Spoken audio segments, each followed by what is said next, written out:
నమస్తే అండి. శ్రీ గురుభ్యో నమః. శ్రీమాత్రే నమః. ఓం స్కందాయ నమః. ఈరోజు మనము డిసెంబర్ రాశి ఫలాలు గ్రహగోచారం పట్ల ఎలా ఉందో మనము ద్వాదశ రాశుల వాళ్ళకి విశ్లేషణ చేద్దామండి. సింహరాశి వాళ్ళకి ఈ డిసెంబర్ రాశి ఫలాలు ఏ రకంగా ఉన్నాయో ఒకసారి మనము గ్రహగతులను బట్టి విశ్లేషణ చేద్దామండి. సింహరాశి లగ్నాధిపతి రవి చతుర్థ స్థానంలో సంచారం జరుగుతుంది డిసెంబర్ 15వ తారీఖు వరకు. దాని తర్వాత పంచమ స్థానంలోకి సంచారం జరుగుతుంది. రవితో కలిసి బుధుడు వక్రీగతిలో ఉన్నారు కాబట్టి సింహరాశి వాళ్ళకి ద్వితీయాధిపతి బుధుడు అంటే తన ధనకారకుడు బుధుడు వక్రీగతిలో ఉండి చతుర్థ స్థానంలో సంచారము. సో ఇక్కడ ఏం జరుగుతుందంటే ఆర్థికంగా వీళ్ళకి కొద్దిపాటిగా ఈ నెల కొద్దిగా కష్టంగానే ఉంటుంది. అంటే వీళ్ళు ఎక్స్పెక్ట్ చేసినంత ఆర్థిక లబ్ధి పొందే పరిస్థితులు అయితే గోచరించట్లేదు.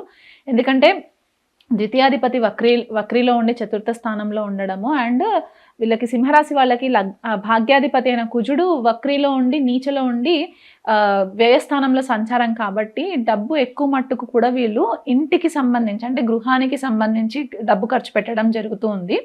అలా కాకుండా ఇదివరకు ఏదైనా పాస్ట్ పేమెంట్స్ చేసే పరిస్థితులు అంటే కొన్నిసార్లు ఏంటంటే ట్యాక్సెస్ పే చేయకుండా డిలే చేస్తూ వచ్చినా లేకపోతే ఏదన్నా పెండింగ్ వర్క్స్ ఇంటికి సంబంధించి పెండింగ్ వర్క్స్ పెట్టినా అవన్నీ కూడా ఈ నెల అనుకోకుండా అది ఎక్కువ ఇంటెన్స్ అయిపోయి దానికోసం డబ్బు ఖర్చు పెట్టే పరిస్థితి కనిపిస్తూ ఉంది.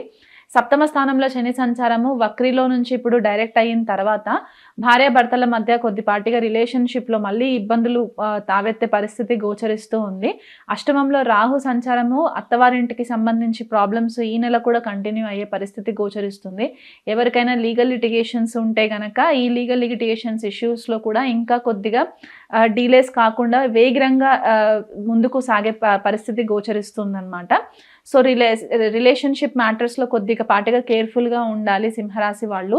వాక్స్థానాధిపతి కుటుంబ స్థానాధిపతి చతుర్థ స్థానంలో వక్రీ అయి ఉండడం ఏంటంటే మీ మాట తీరు వల్లే మీకు కొద్దిపాటిగా ప్రాబ్లమ్స్ వచ్చే పరిస్థితి గోచరిస్తుంది సింహరాశి వాళ్ళకి.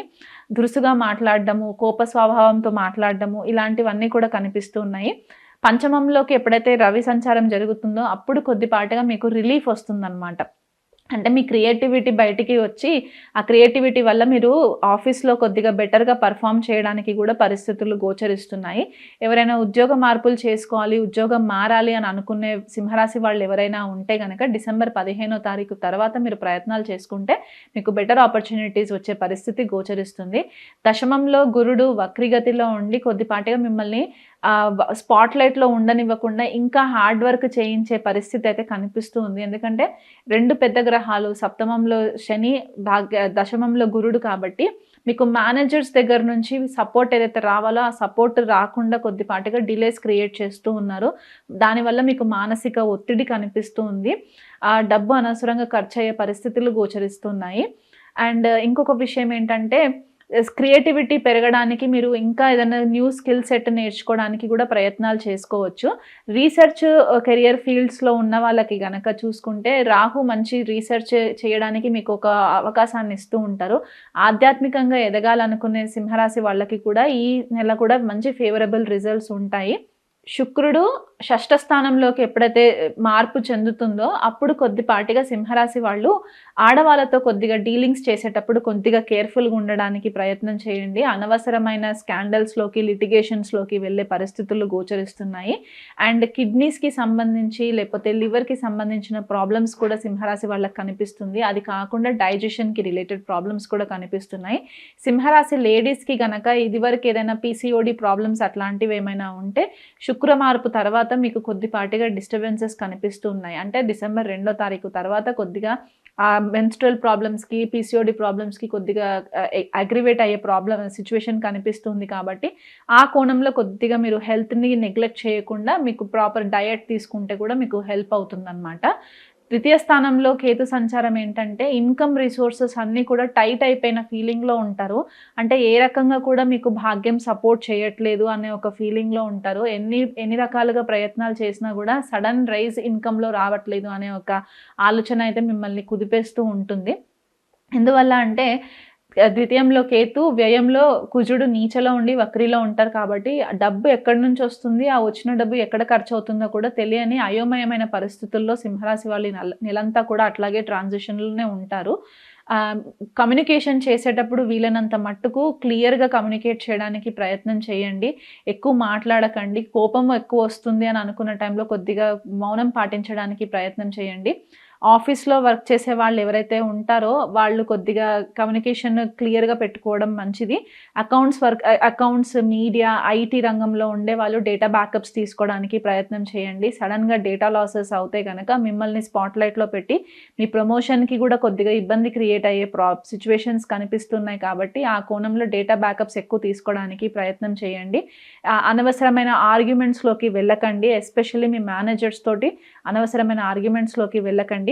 దూరదేశ ప్రయత్నాలు చేసేవాళ్ళు అంటే ఎవరైనా కెరియర్ కోసము దూరదేశం వెళ్ళాలనుకునే వాళ్ళు లేదా హైయర్ ఎడ్యుకేషన్ కోసము స్టూడెంట్స్ ఎవరైనా వెళ్ళాలనుకునే వాళ్ళు ఉంటే గనక ఒకటికి 2 సార్లు ఎక్కువ హార్డ్ వర్క్ చేసే పరిస్థితి అయితే గోచరిస్తుంది. అంటే సడన్‌గా లక్ ఫేవర్ ఉండే పరిస్థితి అయితే కనిపించట్లేదు. కాబట్టి 1కి 2 సార్లు హార్డ్ వర్క్ చేయండి. దానివల్ల మీకు కొద్దిగా మంచి బెటర్ రిజల్ట్సే వస్తాయి. డిసెంబర్ 15వ తారీఖున మీరు అనుకున్న ప్రయత్నాలన్నీ కూడా మీకు ఫేవరబుల్‌గా జరిగే పరిస్థితి గోచరిస్తుంది.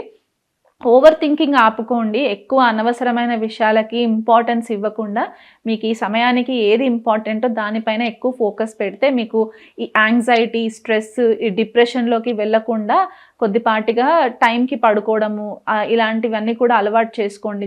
ఎందువల్ల అంటే వ్యయంలో కుజుడు మీకు నిద్రలేమి సమస్యలు కూడా ఇచ్చే పరిస్థితి గోచరిస్తుంది. అంటే స్లీప్‌లెస్ ఇష్యూస్ కనిపిస్తున్నాయి, ఇన్సామ్నియా. ఇలాంటివి రాకుండా ఉండడానికి మీకు భాగ్యాధిపతి కూడా కుజుడే కాబట్టి సుబ్రహ్మణ్యేశ్వర స్వామి ఆరాధన కంటిన్యూగా చేసుకోవడము ఈ నెలంతా కూడా చేయండి. దగ్గరలో ఉన్న సుబ్రహ్మణ్యేశ్వర స్వామి ఆలయానికి వెళ్ళి నువ్వుల నూనెతోటి దీపం లేదా ఆవు నెయ్యితోటి దీపం పెట్టడానికి ప్రయత్నం చేయండి. అండ్ ఇంకా బెటర్ రిజల్ట్స్ కావాలి అనుకుంటే గనక శుక్రుడికి షష్ఠ స్థానంలో శుక్ర సంచారం కాబట్టి లక్ష్మీదేవి అష్టోత్తరం చదువుకోవడము, లలిత సహస్రనామం చదువుకోవడం వల్ల కూడా మీకు కొద్దిపాటిగా ఫేవరబుల్ రిజల్ట్స్ వస్తాయి. ఎదుటివారి దగ్గర నుంచి ఎక్కువ ఏమీ ఎక్స్పెక్ట్ చేయకుండా మీరు మీ కంట్రోల్లో ఉండి మీరేం చేయగలుగుతారో అనే ఆలోచన చేసుకుంటూ ఒక ప్రణాళిక లాగా మీరు ప్లాన్ చేసుకుంటే మీకు బెటర్ రిజల్ట్స్ వస్తాయి. శని సప్తమంలో సంచారం కాబట్టి దగ్గరలో ఉన్న శివాలయంలో శనికి కూడా నువ్వుల నూనెతోటి దీపం పెట్టి శనికి శనివారం రోజు తైలాభిషేకం చేయించినా కూడా మీకు బెటర్ రిజల్ట్స్ వస్తాయి. ఈ నెలంతా కూడా వీలైనంత మట్టుకు కమ్యూనికేషన్ని చాలా క్రిస్టల్ క్లియర్గా పెట్టుకుంటే మీకు బెటర్ రిజల్ట్స్ వస్తాయి. డిసెంబర్ గ్రహ గోచారము మనం కనుక చూసుకున్నట్లయితే ద్వాదశ రాశుల వాళ్ళకందరికీ కూడా ఒక కామన్ రెమెడీ నేను చెప్తానండి. ఎందువల్ల అంటే ఇప్పుడు ప్రజెంట్ మన గోచారం చూసుకుంటే కుజుడు వక్రీగతిలో ఉన్నారు, బుధుడు వక్రీలో ఉన్నారు, గురుడు కూడా వక్రీలో ఉన్నారు. కాబట్టి ఈ 3 గ్రహాలు వక్రీలో ఉన్నప్పుడు ఏంటంటే మనం ఏదైనా ప్లానింగ్ చేసినప్పుడు రెగ్యులర్గా మనం ఎప్పుడైతే ఒక స్ట్రెయిట్ ప్రాసెస్లో ప్లానింగ్ చేసుకుంటామో దానికంటే కూడా కొద్దిగా భిన్నంగా ఆలోచించే పరిస్థితులు మనకి వక్రీ గ్రహాలు మనకి ఇండికేషన్ ఇస్తూ ఉంటాయి అన్నమాట. సో ఈ నెలంతా కూడా మీది మేషరాశి, మీనరాశి అనేది లెక్క లేకుండా ద్వాదశ రాశులు అందరూ కూడా ఈ డిసెంబర్ మాసంలో సుబ్రహ్మణ్యేశ్వర స్వామి ఆరాధన ఎంత చేసుకుంటే మీకు అంత బెటర్ రిజల్ట్స్ వస్తాయి. అందులో మనకి డిసెంబర్ 6వ తారీఖున సుబ్రహ్మణ్య షష్ఠి కూడా జరుగుతుంది కాబట్టి మీరు ఉండే ప్రాంతాలని బట్టి మీకు దగ్గరలో ఎక్కడైనా సరే సుబ్రహ్మణ్యేశ్వర స్వామి ఆలయం కనిపిస్తే కనుక ఆ రోజు ఖచ్చితంగా ఆలయానికి సందర్శించండి. కొన్ని టెంపుల్స్లో ఏంటంటే కళ్యాణాలు చేయిస్తుంటారు, కొన్ని పీఠాలలో కూడా కళ్యాణాలు చేయిస్తుంటారు. అవి ఎక్కడ ఉన్నాయో తెలుసుకొని దానికి డొనేషన్స్ కట్టండి. ఆ డొనేషన్స్ కట్టినా పర్లేదు, లేకపోయినా మీరు టెంపుల్లో డొనేషన్స్ చేసినా కూడా పర్లేదు. సుబ్రహ్మణ్య షష్ఠి రోజు మాత్రం ఖచ్చితంగా టెంపుల్ విజిట్ చేయండి. ఎస్పెషల్లీ మనకి ఇప్పుడు ఇది ఒక మంచి అవకాశం అన్నమాట. కుజుడు నీచలో ఉండి వక్రీగతిలో ఉన్నప్పుడు సుబ్రహ్మణ్యేశ్వర స్వామి అధిదేవత అవుతారు కాబట్టి ఎవరికైనా సరే ల్యాండ్ రిలేటెడ్ ప్రాబ్లమ్స్ ఉన్నా, అంటే కొంతమందికి ఏంటంటే భూములు కొనుక్కున్నా సరే అది ఎంజాయ్ చేసే పరిస్థితులు కూడా కొంతమందికి ఉండవు. అండ్ భార్యాభర్తల మధ్యలో కొంతమందికి సమస్యలు ఎక్కువ ఉంటూ ఉంటాయి. పిల్లలు పుట్టలేని వాళ్ళు కొంతమంది దంపతులు చాలా ఎదురు చూస్తూ ఉంటారు కదా. వీళ్ళందరికీ కూడా నేను క్లుప్తంగా చెప్పే రెమెడీ ఏంటంటే ఈ నెలలో సుబ్రహ్మణ్యేశ్వర షష్ఠి మాత్రం అసలు మిస్ అవ్వద్దు. దగ్గరలో ఉన్న సుబ్రహ్మణ్యేశ్వర స్వామి ఆలయాన్ని మాత్రం సందర్శనం చేసుకోండి. అండ్ కుంభరాశి, మీనరాశి అండ్ మకర రాశి, కర్కాటక రాశి అండ్ వృశ్చిక రాశి, ఈ 5 రాశుల వాళ్ళు కూడా క్రమం తప్పకుండా ప్రతి శనివారము దగ్గరలో ఉన్న శనేశ్వర ఆలయంకి వెళ్ళి 19 ప్రదక్షిణాలు చేసుకొని తైలాభిషేకం కనుక మీరు చేయించుకున్నట్లయితే మీకు ఈ డిసెంబర్ అంతా కూడా ఫేవరబుల్ రిజల్ట్స్ వస్తాయి. మీరందరూ కూడా బాగుండాలని చెప్పి మనస్ఫూర్తిగా ఆ భగవంతుని కోరుకుంటాను. నమస్తే.